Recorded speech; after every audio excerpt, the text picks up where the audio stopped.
Welcome to the Jenna Ellis Show, sponsored by Legacy Precious Metals. There has never been a better time to invest in precious metals. Visit legacypminvestments.com. That's legacypminvestments.com.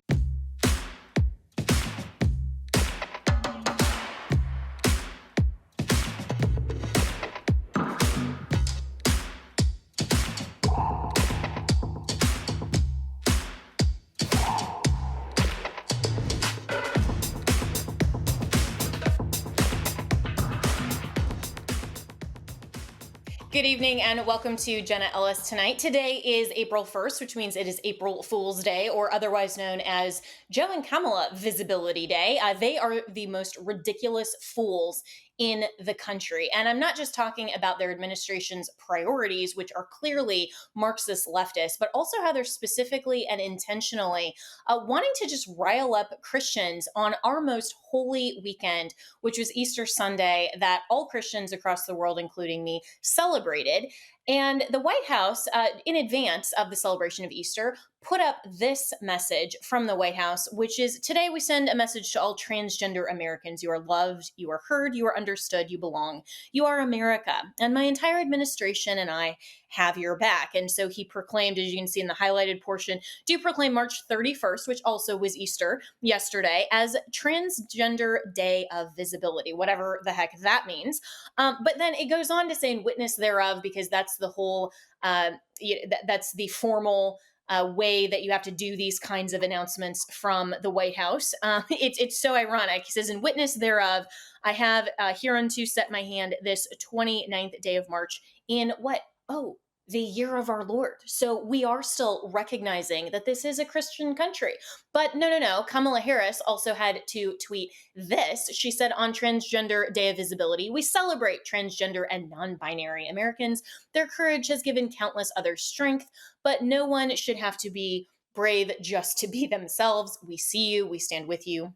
We won't stop fighting for you. And in a nod to Easter Sunday, because she knew she would probably be roundly condemned, this Kamala fool, she at least acknowledged Easter Sunday by tweeting this. On Easter Sunday, we are celebrating hope and faith, not in our Lord and Savior Jesus Christ, but what? In renewal, wishing everyone a happy Easter. What does hope and faith in renewal even mean? Like, are we talking about the Green New Deal? Are we talking about, her renewing, her DMV registration? Like, this tweet meant absolutely nothing. By contrast, former President Trump had a wonderful Easter message. This is part of what he had to say. We remember the suffering and death of God's only Son and his glorious resurrection on the third day. On Easter Sunday, we proclaim with joy, Christ is risen. Amen to that. And bringing in now Marc Lotter, who is the Chief Communications Officer for the America First Policy Institute. So, Marc, just talking about the politics of this, I mean, regardless of our faith and how absolutely just inappropriate this was and offensive it was to have this Trans Day of Visibility on Easter Sunday.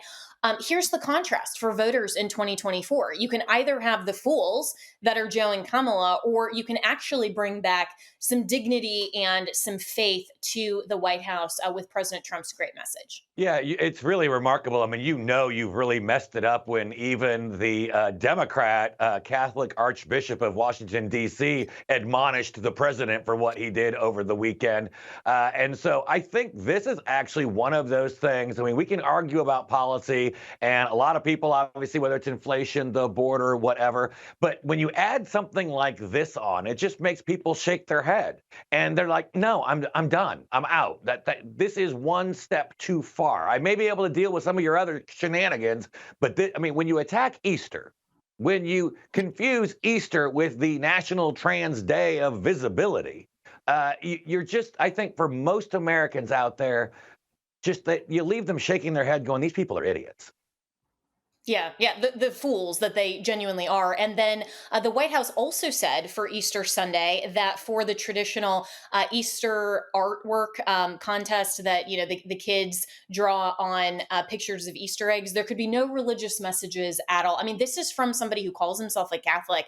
I mean, he's just adding insult to injury. Why would he think that this is the appropriate message going into 2024? I mean, is this really what Democrats want? I mean, certainly not independents and moderates. Like you said, said, I think reasonable people are all going, what are you doing?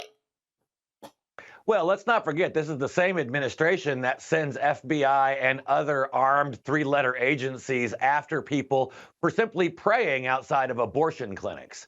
Or they target, obviously churches and conservative groups with the IRS. They will do anything and weaponize the power of the government against anyone who believes differently than they do or who actually has and believes in faith. I mean, remember, it wasn't that long ago, it was a war on Christmas. And now it looks like it's moved to the war on Easter. And I think the American people, again, are just going, no, enough is enough with your woke, progressive, radical ideology. Can I just have Easter back again? Right. I mean, I attended sunrise service yesterday. It was beautiful. And, not everyone in this country has to be a Christian. That's fine. But, and I would love for them to be, because I believe that that is the truth and the hope that we have in Jesus Christ. But we definitely do not need our commander in chief to be denigrating Christians and people of faith. And yet, if the left were listening to this segment, Mark, they would be saying, oh, the war on Christmas, the war on Easter, like what, you people are the extremists. And it's the right that is getting all bent out of shape and is so offended at everything. So it's like they are specifically targeting Christians, but pretending that they're not. And it's almost this kind of Mott and Bailey fallacy. Yeah, I was having this debate yesterday on one of the national cable outlets, and they were talking about freedom, separation of church and state, and freedom of religion. And this is where the liberals get it wrong. They actually think that they want freedom from religion, not freedom of religion. And those are two fundamentally different things. Everyone in America has the right to believe if they choose. They can choose to believe, they can choose not to believe. But that does not mean that you should be free from any religious iconography or any religion that permeates throughout our culture, throughout our community. Freedom from religion is not what the founders meant. Yeah, so well said, Mark. And for the kids who wanted to participate in this Easter art, to have the White House actually ban religious symbols rather than, I mean, they're not forcing anyone to put symbols of a cross or anything like that on their Easter eggs. They're not compelling religion, but now that they're prohibiting it, that does run afoul of the First Amendment. And I hope that someone actually sues the White House over this. I mean, I would love to see that. But last 30 seconds, closing comments on how the Trump campaign can really take advantage of this going into 2024. I think you just stand with them, with the majority of Americans, and then you actually make the pivot. Once you get people nodding in agreement with you on something like defending Easter, it's a lot easier to get them to nod with you on defending our border, lowering prices, or dealing with the war in Middle East or in Europe. Yeah, so well said, Marc Lotter. Always appreciate you joining from AFPI. We'll be right back with more here on Jenna Ellis Tonight.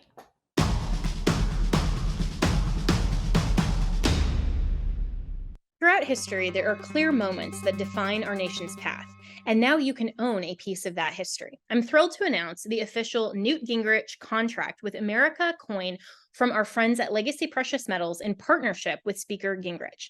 This limited edition 1 ounce 99.99% silver coin commemorates the historic victory in 1994 when the Republican Party, under Speaker Gingrich's guidance, took control of Congress. The Newt Gingrich contract with America coin also symbolizes the transformative political platform that led to the landmark achievements like the overhaul of the U.S. welfare system and the Balanced Budget Act. This is a limited edition coin that will sell out. So whether you're looking for the perfect gift or you want to own a piece of history, act fast before they run out. The Newt Gingrich contract with America coin is more than an investment. It's a tribute to honest government and America. You can order it online at newtgingrichsilvercoin.com. That's newtgingrichsilvercoin.com and use promo code Jenna, that's JENNA, to get $10 off your purchase. Go to newtgingrichsilvercoin.com now.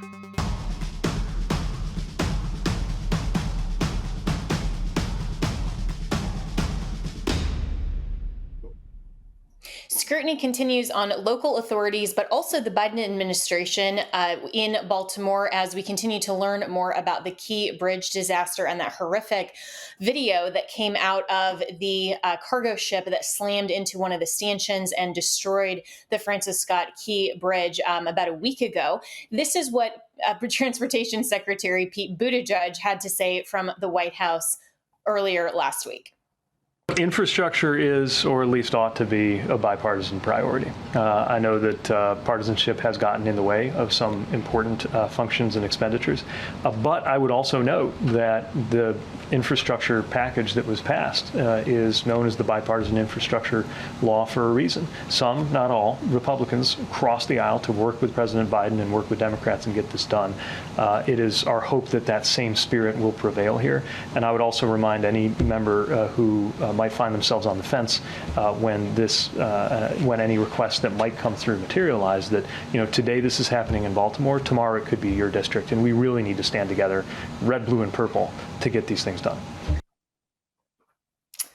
So bipartisanship is the solution, not, actually doing the functionality of government and not, selling off all of our Navy ships and equipment and minimizing the preparedness of the Department of Defense. No. Let's just blame this on the Republicans like we always do. Of course, that's the Biden administration's go-to is if anything happens and they're unsuccessful, it's not the fault of the Biden administration. It's the fault of Congress and the Republicans. And we just blame bipartisanship. So here to discuss, though, more about the national security implications and potential impact of the DoD's non-preparedness and non-readiness is Ray Alexander, who is a retired naval commander. So, Ray, I really appreciate you joining again. And, these are pretty short segments, and so we had a lot more to discuss. And I wanted to bring you back on this issue of the Department of Defense and the lack of preparedness. And I think we're seeing that in Baltimore very clearly, but you know way more about this. And so why is national security the bigger story here, even beyond just the disaster that was the falling of the Key Bridge? Well, national security is the biggest issue here, at least one of the more higher perspective issues, because the U.S. economy is clearly our strategic center of gravity. Without our economy, we aren't the nation that we are today. And our shipping ports, maritime freedom, open navigation of the seas, and specifically port access are extremely important fundamental components of that economic center of strategic gravity. Our inability, we've sold off, as you mentioned, a lot of our assets in the DoD, specifically for port entry, port opening, and salvage. And our footprint is tiny compared to what it was decades ago. So we lack, as a DoD, we lack the pre-positioned assets, and we lack the organic training, organic leadership, and organic capacity to remove this kind of wreckage under a single unified authority. You're seeing right now various organizations and administrations that are related to this effort trying to achieve a unified or shared command or shared leadership. And we all know that that's not the most efficient and effective way to handle a tragedy or an emergency like this. So, Ray, is that really the reason then why this is taking projected into, weeks and even months, like 3 to 6 months to clear, when if we were actually prepared for this kind of disaster, then it would take far less time to get the port, all the debris removed and the port fully operational again? Yeah, I think our standards as a country have dropped for clearing this type of emergency, this kind of wreckage, and for handling this kind of emergency. Our priority should absolutely be port clearance, channel clearance, and to restart commerce out of the Port of Baltimore. But you're hearing mixed messaging. You're hearing, for example, I listened to the Face the Nation interview from Mayor Brandon Scott, the Democratic mayor of Baltimore, yesterday, and he seemed more interested in funneling money to supporting small business, sustainment of small businesses and families who are affected by this. And while that's important, we shouldn't lose sight that the most effective and efficient way to return to support those families and those businesses in Baltimore is to return commerce fully and as quickly as possible. So I think we have confused priorities among shared leadership, whereas under a single leadership and a unified command, especially under the DoD, Coast Guard, let's say, under the Navy salvage teams, or under the U.S. Army Corps of Engineers, if it was single unified authority under one of those organizations, it would be, I believe, a much more efficient operation. We can clear ports quickly when we're not hamstrung by bureaucracies and political grandstanding. Yeah, and it seems like Pete Buttigieg was fully just focused on the politics. I mean, he's basically blaming Congress or about to blame Republicans if they don't pass this sort of funding package that will likely come before Congress. Then he's already trying to frame this as more political between the parties rather than focusing on what the current state of the DoD is. And so historically, is this mainly the fault of the Biden administration over the last 4 years, or has this been going on in terms of our readiness and our naval operation and the DoD for longer than that? It's absolutely been going on for longer. I think over the last 8 to 12 years, it's been exacerbated by loss of mission focus in the military in general, but lack of prioritization of maritime resources and maritime capacities has certainly been well underappreciated. And I mean, thanks for bringing up, or starting with Secretary Buttigieg's comments. Ironically, the infrastructure package focused a tiny fraction of a percent on U.S. maritime requirements.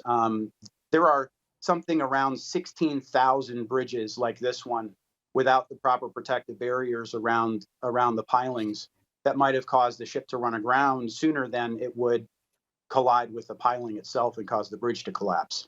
So he's attempting to invoke the quote unquote bipartisan infrastructure bill, while that same bill provided essentially no funding for the resources that might have mitigated this disaster. Wow. And see, that just shows that the political talking points are always just super top level, and then you rarely get into this kind of granular discussion.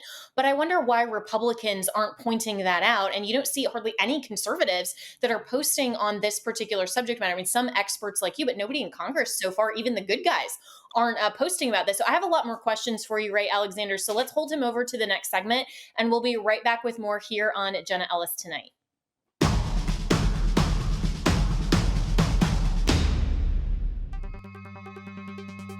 As you know, my friend Mike Lindell has a passion to help everyone get the best sleep of their life. He didn't stop by simply creating the best pillow. Mike created the Giza Dream bed sheets. They look and feel great, which means an even better night's sleep for me, which is crucial for my busy schedule. Mike found the world's best cotton. It is ultra soft and breathable, but extremely durable. Mike's Giza sheets come with a 60-day money-back guarantee and a 10-year warranty.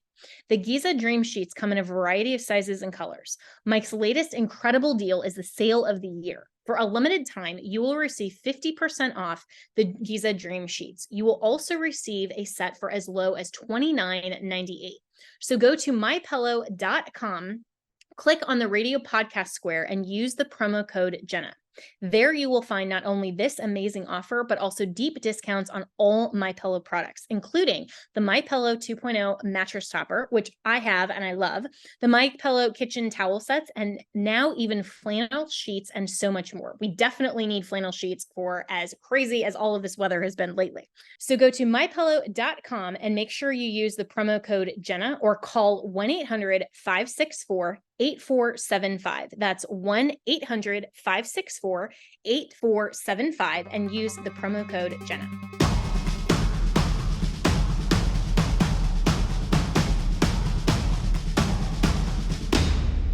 Welcome back to Jenna Ellis Tonight. I'm continuing my conversation with Ray Alexander, who is a retired naval commander. And we're talking about the Department of Defense and the lack of preparedness for these types of disasters, a lack of efficiency, and then also this ridiculous spending package that really doesn't fund the things that it needs to. So going into the break, Ray, I was saying, Republicans, even members of Congress, don't seem to be calling out this particular issue. Is it just that they don't necessarily know, or this isn't, the biggest thing that the mainstream media covers, and so they just don't care? I mean, where are Republicans at that should be advancing conservative priorities, like ensuring that we have a DoD readiness? Well, it's hard for me to read the tea leaves in terms of political motives and motivations. I'm really not a politician myself. I tend to focus on mission priorities and getting to root causes and corrective actions.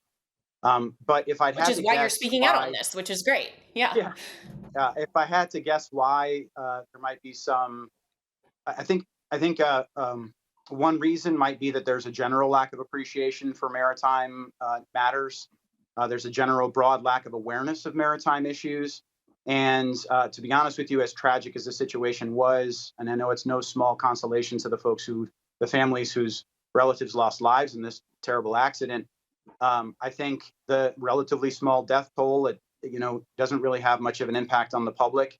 And when you start talking the potential impact to commerce, there's really not much of an appetite in the public for carrying through this degree of concern to their legislators and to their political representatives. From a political perspective, there may be some hesitation on the right to make this into an issue for the current administration because this should be a relatively easy problem, although it's complicated and it's very hard. We do have the capacity to fix this problem relatively efficiently. And what I don't think it'll happen. I don't think the current administration is competent enough to make it happen quickly. I also think there's some perverse incentive to drag this out, as hard as that is, to appreciate. With the political opportunity of clearing this right around the election, right around the summer or late summer, early fall, and the potential ribbon cutting of opening the channel could bring attention to the current executive administration. And so perhaps there's hesitation to elevate this issue because it might be an opportunity for political grandstanding that might benefit the current administration. But the counterpoint of that is, it's just not the right thing to do. We need to put pressure to get this thing cleared as quickly as possible. The public needs to understand that that really should not last 1 to 3 months. That channel should be open next week or 2 weeks from now. It should be handled by a unified leadership that we can hold accountable to pushing through and getting this bridge open, getting this channel opened. So for conservatives like me who are listening and are rightly upset, I think, about this and the lack of priorities from Congress, and especially in light of one of the headlines that I was reading today about Speaker Mike Johnson promising to send a Ukraine funding package to the floor. And I'm thinking, even like that's just such a misplaced priority. And why are we allowing losing as a Republican majority? And that seems to just be the whole game, instead of, at least if we block good things and we just use the majority to block the bad things, then that would actually be a win. But because the House still has a Republican majority, what should Congress be focused on if conservatives are going to contact their members and say, hey, pay attention to this, rather than just funding this 1 to 3 month time frame and then leaving ourselves vulnerable to another type of disaster? What should the priorities of Congress be for conservatives? Well, the argument on this particular issue should be, one, who is the unified commander and who can we hold accountable for the timeline for clearing the channel and for repairs? Two, what's the timeline on rebuilding? We should already be starting. We should already have started planning the rebuilding process for this bridge, and to what standards we should be holding whoever's designing this up to modern standards to facilitate efficient port operations. Three, the priority should be to recommence commerce. I heard from Mayor Brandon Scott yesterday, and he's more focused on diverting funds to supporting affected families affected by the economic impact, not necessarily just the 6 families whose relatives died in it. But he seems more focused on pulling or drawing federal funds into the city of Baltimore for the people of Baltimore, leveraging this as an opportunity rather than pulling funds in to get the port back opened and to get commerce restarted. And then finally, root cause corrective action analysis from the NTSB.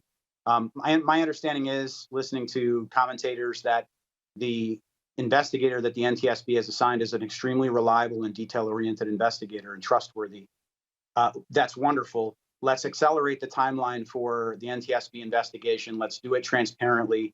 Let's have meaningful corrective actions that we can hold folks accountable to. And then let's talk about implementing those corrective actions, those lessons learned across U.S. ports.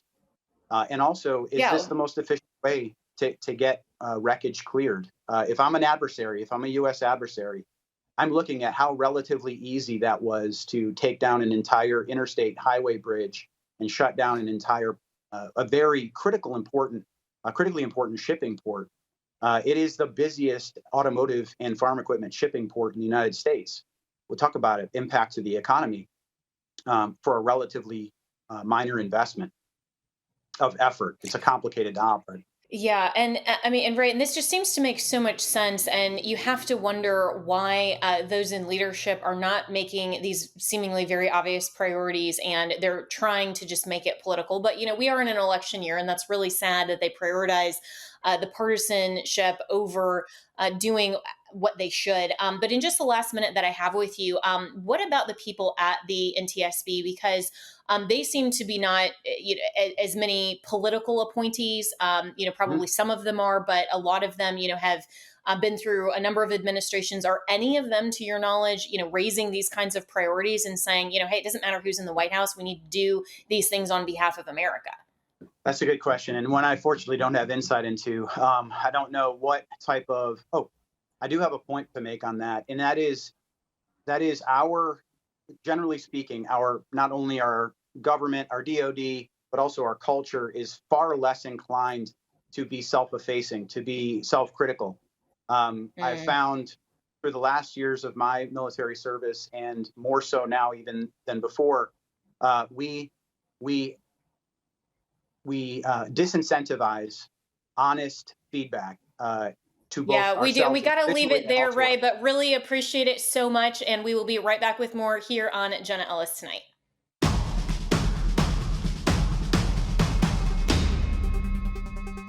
Throughout history, there are clear moments that define our nation's path, and now you can own a piece of that history. I'm thrilled to announce the official Newt Gingrich contract with America coin from our friends at Legacy Precious Metals in partnership with Speaker Gingrich. This limited edition 1 ounce 99.99% silver coin commemorates the historic victory in 1994 when the Republican Party, under Speaker Gingrich's guidance, took control of Congress. The Newt Gingrich contract with America coin also symbolizes the transformative political platform that led to the landmark achievements like the overhaul of the U.S. welfare system and the Balanced Budget Act. This is a limited edition coin that will sell out. So whether you're looking for the perfect gift or you want to own a piece of history, act fast before they run out. The Newt Gingrich contract with America coin is more than an investment. It's a tribute to honest government and America. You can order it online at newtgingrichsilvercoin.com. That's newtgingrichsilvercoin.com, and use promo code Jenna, that's JENNA, to get $10 off your purchase. Go to newtgingrichsilvercoin.com now.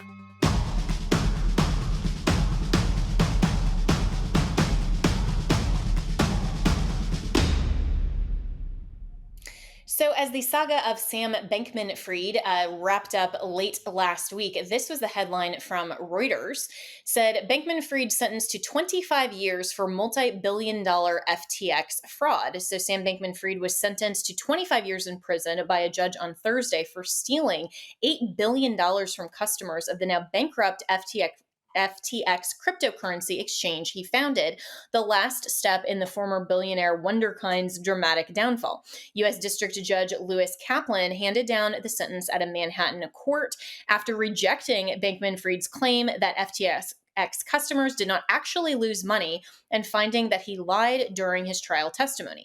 A jury found Bankman Fried, 32, guilty on November 2nd on 7 fraud and conspiracy counts stemming from FTX's 2022 collapse in what prosecutors have called one of the biggest financial frauds in U.S. history.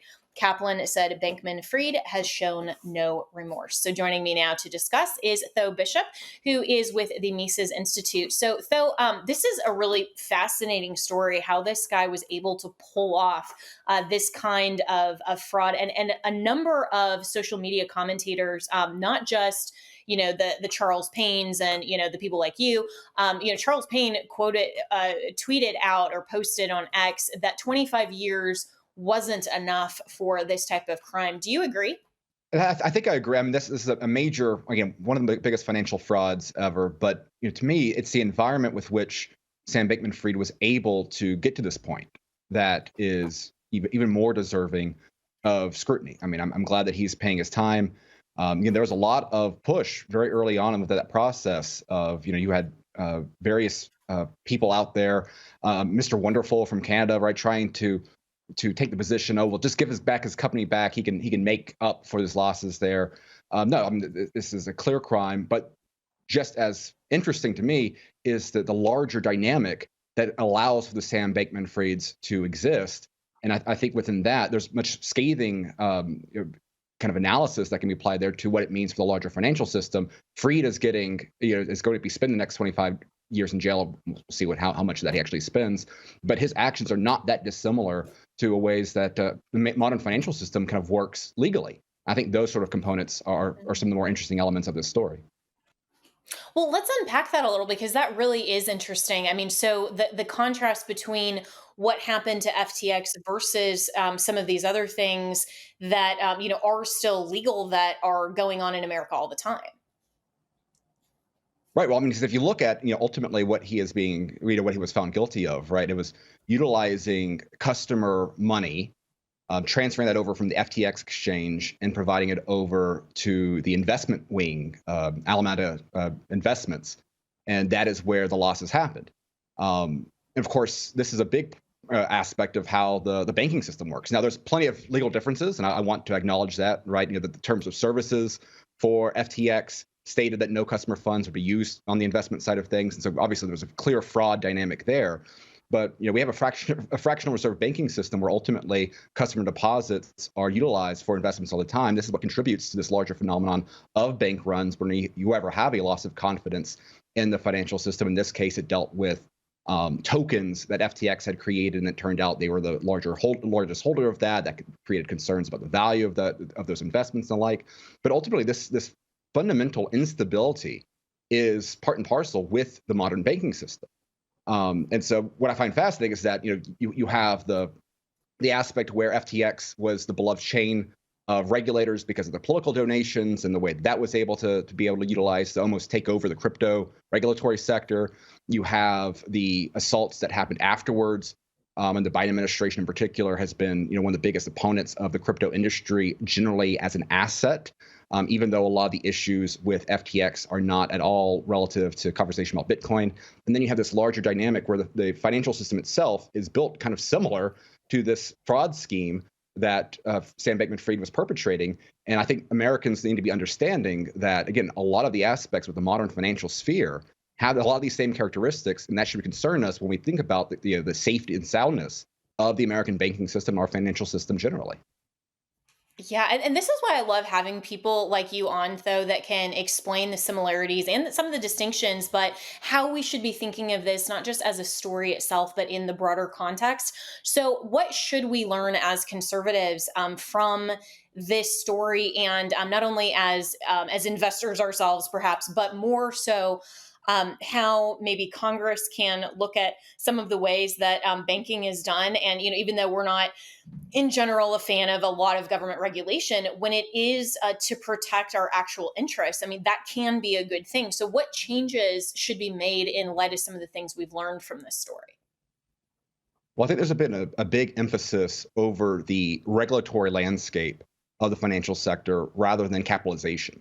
Actually, there's a big battle going on right now dealing with Basel regulations, which goes into the capital requirements of the banking system. And there's a lot of bipartisan support to try to replace a capital requirement dynamic with a kind of greater regulatory oversight. But what we've seen is that there's limits to what regulators can actually do in terms of understanding the complexity of these investments alike. Really, the question is, are these banks properly capitalized? Do they have enough reserves? And again, the system as it's built right now is built on instability. It's built on the idea that if everyone comes to the banking system, they want to get their money out like FTX customers wanted to do. They cannot fulfill those demands. That is what allows for a lot of the creation of credit, which helps drive inflation, helps drive business cycles, that creates this sort of boom and bust. And this is part of the modern financial economy. And so to me, if we're trying to strengthen the banking sector, if we're trying to create a more resilient sector, if we're trying to help address with concerns about inflation or the weaponization of money in banking that the Federal Reserve engages within, we should be focused on trying to make a more resilient financial sector that creates greater capitalization of banks and winds down a lot of this activity. Because again, I think the FTX dynamic, again, you had crap tokens, right, that were being created. There's kind of a novelty aspect to this. But again, these are a lot of aspects of the modern financial economy operates. And the biggest benefactors of that are large financial firms. It is the people that benefit from this massive creation of money and credit. The average Americans that are constantly having to figure out ways of seeing their investments return, of getting greater net wealth by being increasingly pushed into more risky assets, like stocks, like everything else. These are major problems, and unfortunately, they're not the ones the Washington D.C. Congress people, our members of Congress, really want to dive into. Of course not. Yeah, of course not. And so that is such a great analysis. Really appreciate it. And, it's always the American citizen and just, the average Joe that is the loser here instead of Washington, D.C. actually doing their job. We'll be right back with more here on Jenna Ellis Tonight.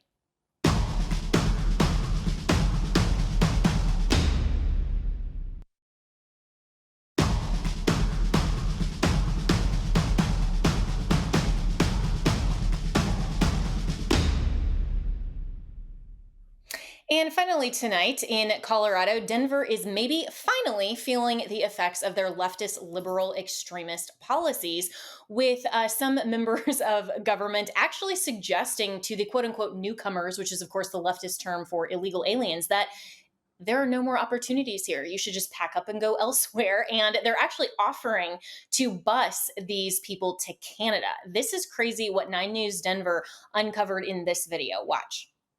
The opportunities are over. That's Andres Carrera, political director for Denver Mayor Mike Johnston. Nueva York te da más, Chicago te da más. Entonces sugiero que vaya por allá, donde hasta también con un albergue de más largo plazo, también hay más oportunidades de trabajo por allá. Carrera is Denver's so-called newcomer communications liaison. So if you are just listening online and don't speak Spanish, so didn't understand that interpretation, this is what he said. New York gives you more. Chicago gives you more. So I suggest you go there where there is long-term shelter. There are also more job opportunities there. So joining me now is Josh Hammer, who is the senior editor at large for Newsweek and also host of the Josh Hammer Show. So Josh, this is actually kind of hilarious to me since, of course, Colorado is my former home state, and I left for the free state of Florida because of these kind of ridiculous leftist policies that are really destroying what is otherwise an amazingly beautiful state. So do you think that maybe leftists are finally learning their lesson? Yeah, Jenna, it's obviously your home state, but I lived there for a year myself during COVID, and the year that I was there, downtown Denver was a real cesspool. And this was really before the Biden administration started kicking up into earnest. But back then, the homeless situation was out of control. You couldn't walk more than 200 feet without smelling the absolute stench of marijuana. That's a whole nother issue in Colorado. Obviously, the whole drug legalization thing has not exactly gone well in Colorado, to put it mildly, when it comes to homelessness, when it comes to crime, when it comes to highway fatalities. But holding all that aside, these current images and these numbers are just blowing what I experienced there during COVID way out of proportion right now when it comes to the policies of both the governor and the mayor of Denver.